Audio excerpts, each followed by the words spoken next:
If your Acer Predator Orion 3000 is crashing with a blue screen, this guide covers effective troubleshooting methods to diagnose Windows crashes and restore reliable desktop performance. So while you're performing updates, you're getting an IRQR not less or equal message, K-mode exception not handled, kernel data in page error, a lot of errors pertain to this problem, and we're going to go ahead and jump into what should hopefully be a pretty straightforward process, guys, and we're going to go ahead and jump right into it.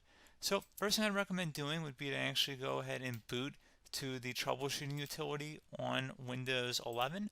So if you do a hard power off 3 times in a row, Windows should automatically attempt to launch the starter prepare utility.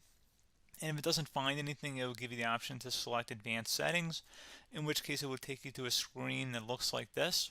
Now, if it does not take you to a screen that looks like this, or you're unable to get to that, you can also download the Windows 10 Media Creation Utility, or Windows 11. They probably will make a creation utility for Windows 11 at some point.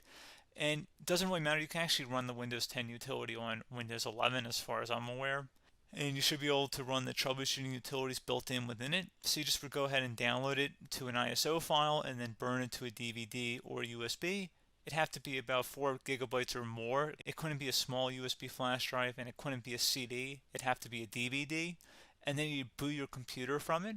So depending on the computer manufacturer, you'd have to tap a different key on your keyboard in order to launch that menu, in order to select what boot drive you want to go off of. So it could be anything between the escape key, F2, F8, F12, for example. And those are the function keys on the top of your keyboard. So you may have to just do a little bit of trial and error. Shouldn't take you more than a couple minutes. Googling it would probably be best before you even begin. But anyway, we're ready to go ahead and jump right into it. So we're on the choose an option page. So these will look very similar whether you're booting from it directly within Windows itself, or if you're plugged in a USB flash drive with the media creation utility installed and you selected the recovery option. So when you are setting up your Windows 11 installation or Windows 10, depending on the drive you're using, there should be an option to repair your computer in the bottom left corner of the dialog window, one of the first screens that comes up. You go ahead and select that, and then it would take you to a troubleshooting screen like you see here. And you want to go ahead and select troubleshoot, reset your PC, or see advanced options.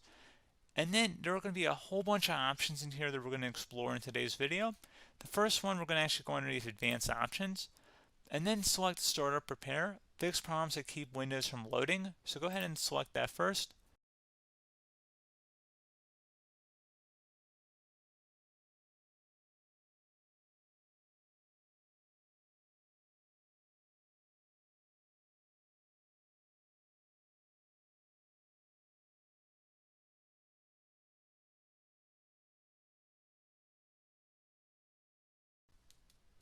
Okay, so you can see it could now repair our PC. That was our first option we could try. Something else, if we go back into advanced options here and then select troubleshoot, we're going to go underneath advanced options again. You can go ahead and actually access safe mode by selecting startup settings. And then if you select the restart button, you have the option on the screen select safe mode with networking, which will give you a key on the screen. It'll tell you which key to press to enter that. I believe it's the F7 key. It'll do that for you. I'm not going to go over that in today's tutorial because I don't really want to go into safe mode, but you're more than welcome to attempt that by going into here and then selecting restart. Again, it'll launch another screen. It'll say what key do you want to press, and it'll give you like 7 or 8 different options, and you want to select safe mode with networking. There's also an option for a command prompt too, but that's going to be something we're going to cover later in this video, and we don't even have to go through that in order to access it. So that's why I'm not going to really push for that, because unless you know exactly what's causing the problem, you probably don't need to go into safe mode. Unless you're trying to recover files, in which case then you definitely can go into safe mode, but we're trying to actually recover our computer here. So I hope that makes sense. Something else we can also try here as well would be to uninstall updates, remove recently installed quality or feature updates from Windows. So if you go ahead and select that, you can uninstall the latest quality updates, which generally is the more day-to-day updates. Feature updates are the less regularly released ones, like the big ones. I would equate it to service packs in like Windows 7 and Windows Vista and Windows XP. So larger updates that occur once or twice a year at most. And the quality updates are more just a regular update. So Probably obviously depend, it'll take longer if you're going to try and uninstall the latest feature update versus quality update, and maybe you don't need to go back that far. So just giving you guys a couple pointers with that. Something else you can also look at here, and we're going to jump into the command prompt in a little bit, but you can select system restore, which will use a restore point recorded on your PC to restore Windows. And this is something I would highly recommend here, guys. So select next. Assuming you have a restore point saved on your computer, you go ahead and select the most recently created one, and you'll select next, and then you'll select the drive. You shouldn't actually have to select the drive. You can scan for affected programs, but we're going to keep it all default here, and then we're going to select finish. So once started, system restore cannot be interrupted. Do you want to continue? I think we're going to select yes. I don't think we have anything better to do on our computer right now, so just give it a moment here to initialize. It will take a couple minutes to run, obviously depending on how large your hard drive is and how much is saved on the system restore point. So just give it a couple minutes here.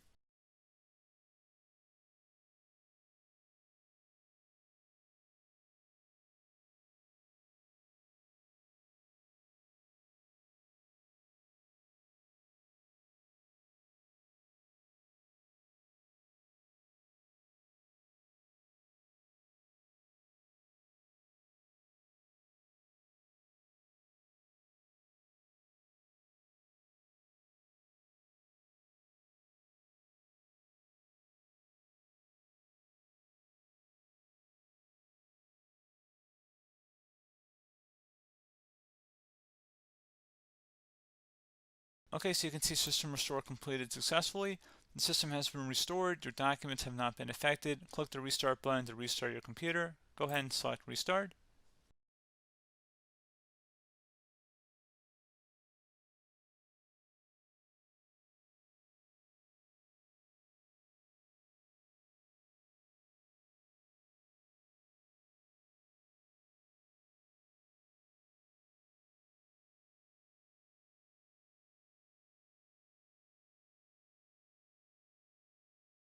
Okay, so you can see the system has been restored successfully. We're going to go over a couple different methods in addition to that if that did not work. So I'm just going to pause the video and we're going to start back on the recovery screen that we started with. Okay, so a couple other things we can try here too. If you go back into troubleshoot, you can select reset your PC, while you choose to keep or remove your personal files and then reinstalls Windows. You can select to keep my files, which will remove apps and settings but keeps your personal files. You can also select remove everything, which will remove all of your personal files, apps, and settings. So this is more of a factory reset, the second option here. First option, it should not delete all of your personal files. However, it will pretty much clear most of your programs. And keep in mind, there's no guarantee that your information, number one, is even still available and easily recoverable on your computer to the point that you actually would be able to recover anything. And the second point is that there's always a chance that it won't actually recover and it will just do a factory reset anyway. So there's no guarantee that actually would keep your files anyway. So I would recommend trying to get a recovery tool and backing that up first before selecting it anyway.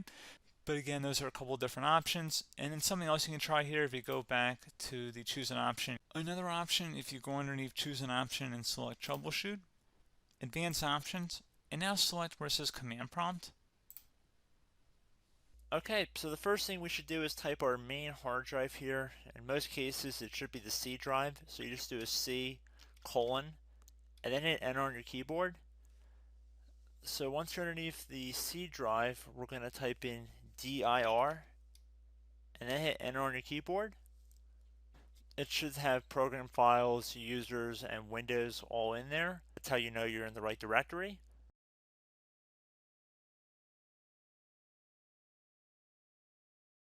In some cases, it might be the D drive as well, so just keep that in mind.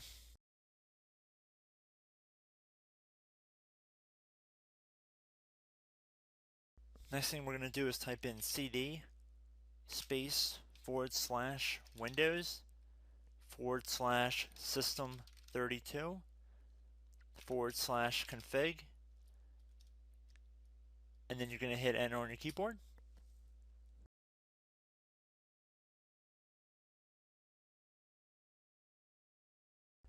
So now you're going to type md space backup. If you've seen other tutorials, it might also say to put down md backup. That's because the backup name is pretty common when you want to back something up. So you can name this whatever you want, doesn't have to be backup. So if you've already made a backup folder in the past, you could do backup 1, for example. So once you're done setting the name you want the backup to be called, hit enter on your keyboard again.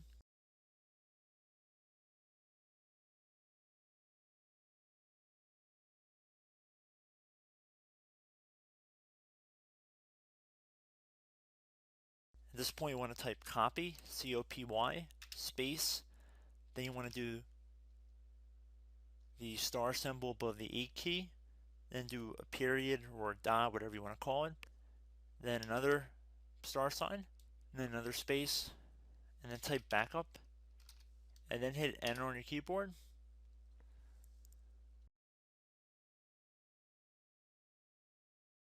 Now you want to type CD reg back, REG BACK, and then hit enter on your keyboard. So now that we are under the reg back, so now you want to type DIR again, and then hit enter.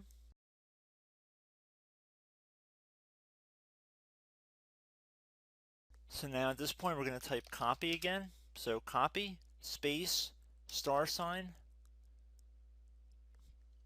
dot, another star sign, space, and then 2 dots. So we're going to type copy, space, star sign, dot, sign, star sign, dot, dot, and then hit enter on your keyboard again. So for overwrite, you want to overwrite all. So type A on your keyboard, so capital A, and then hit enter on your keyboard.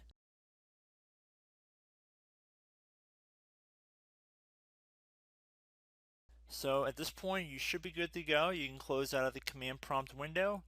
And if you accidentally continue to Windows 10, you should be all set. So I hope one of these 3 or 4 different methods we went through in this tutorial helped you guys out.